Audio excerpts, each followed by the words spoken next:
Mike Flannery, the agent of the Interurban Express Company, leaned over the desk in the company's office in Westgate and shook his fist.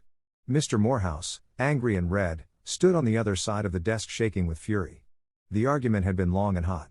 At last Mr. Morehouse had become speechless. The cause of the trouble lay on the desk between the two men. It was a box with 2 guinea pigs inside.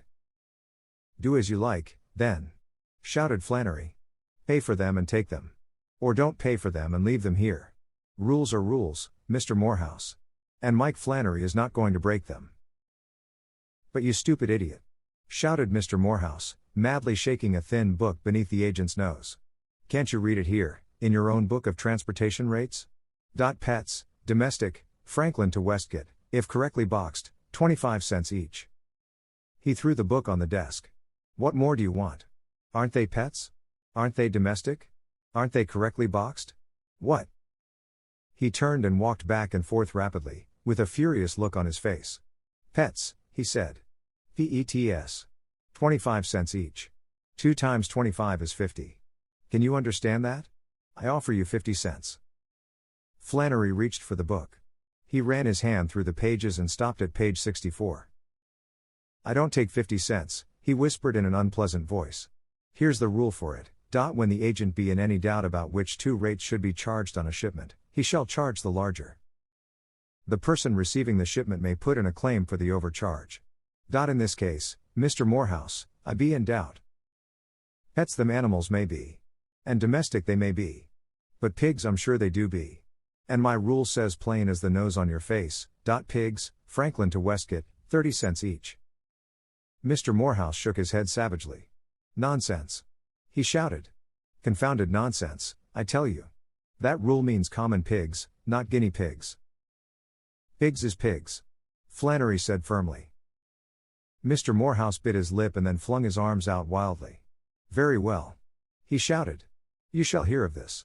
Your president shall hear of this. It is an outrage. I have offered you 50 cents. You refuse it. Keep the pigs until you are ready to take the 50 cents.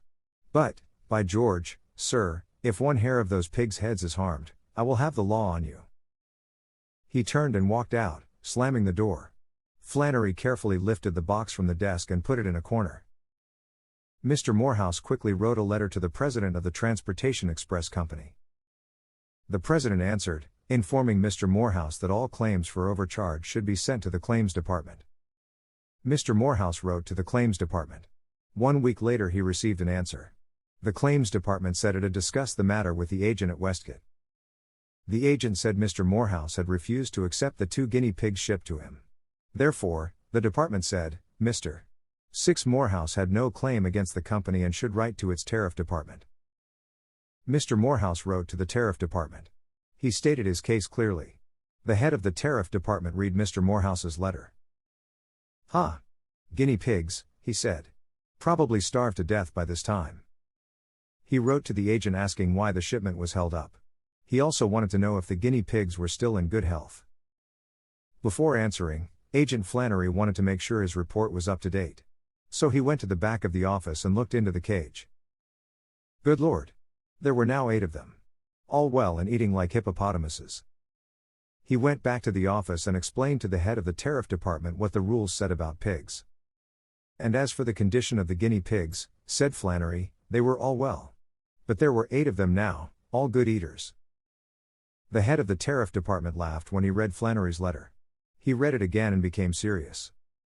By George! He said. Flannery is right. Pigs is pigs. I'll have to get something official on this. He spoke to the president of the company. The president treated the matter lightly. What is the rate on pigs and on pets? He asked. Pigs 30 cents, pets 25, the head of the tariff department answered. Then of course guinea pigs are pigs, the president said. Yes. The head of the tariff department agreed. I look at it that way too. A thing that can come under 2 rates is naturally to be charged at the higher one. But are guinea pigs, pigs? Aren't they rabbits? Come to think of it, the president said. I believe they are more like rabbits. Sort of halfway between pig and rabbit. I think the question is this, are guinea pigs of the domestic pig family? I'll ask Professor Gordon. He is an expert about such things. The president wrote to Professor Gordon. Unfortunately, the professor was in South America collecting zoological samples. His wife forwarded the letter to him. The professor was in the high Andes Mountains. The letter took many months to reach him. In time, the president forgot the guinea pigs. The head of the tariff department forgot them. Mr. Morehouse forgot them. But Agent Flannery did not. The guinea pigs had increased to 32. He asked the head of the tariff department what he should do with them. "Don't sell the pigs," Agent Flannery was told. "They are not your property. Take care of them until the case is settled." The guinea pigs needed more room. Flannery made a large and airy room for them in the back of his office. Some months later he discovered he now had 160 of them. He was going out of his mind. Not long after this, the president of the Express Company heard from Professor Gordon. It was a long and scholarly letter. It pointed out that the guinea pig was the Cavia aparia, while the common pig was the genus Sus of the family Suidae. The president then told the head of the tariff department that guinea pigs are not pigs and must be charged only 25 cents as domestic pets. The tariff department informed Agent Flannery that he should take the 160 guinea pigs to Mr. Morehouse and collect 25 cents for each of them. Agent Flannery wired back. "I've got 800 now. Shall I collect for 800 or what? How about the $64 I paid for cabbages to feed them?" Many letters went back and forth. Flannery was crowded into a few feet at the extreme front of the office. The guinea pigs had all the rest of the room. Time kept moving on as the letters continued to go back and forth. Flannery now had 4,064 guinea pigs. He was beginning to lose control of himself. Then, he got a telegram from the company that said, "Error in guinea pig bill. Collect for 2 guinea pigs, 50 cents. Flannery ran all the way to Mr. Morehouse's home. But Mr. Morehouse had moved. Flannery searched for him in town but without success. He returned to the express office and found that 206 guinea pigs had entered the world since he left the office. At last, he got an urgent telegram from the main office. "Send the pigs to the main office of the company at Franklin." Flannery did so. Soon, came another telegram. "Stop sending pigs. Warehouse full." But he kept sending them. Agent Flannery finally got free of the guinea pigs. "Rules may be rules," he said. "But so long as Flannery runs this express office, pigs is pets and cows is pets and horses is pets and lions and tigers and Rocky Mountain goats is pets. And the rate on them is 25 cents.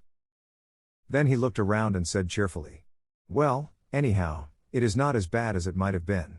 What if them guinea pigs had been elephants?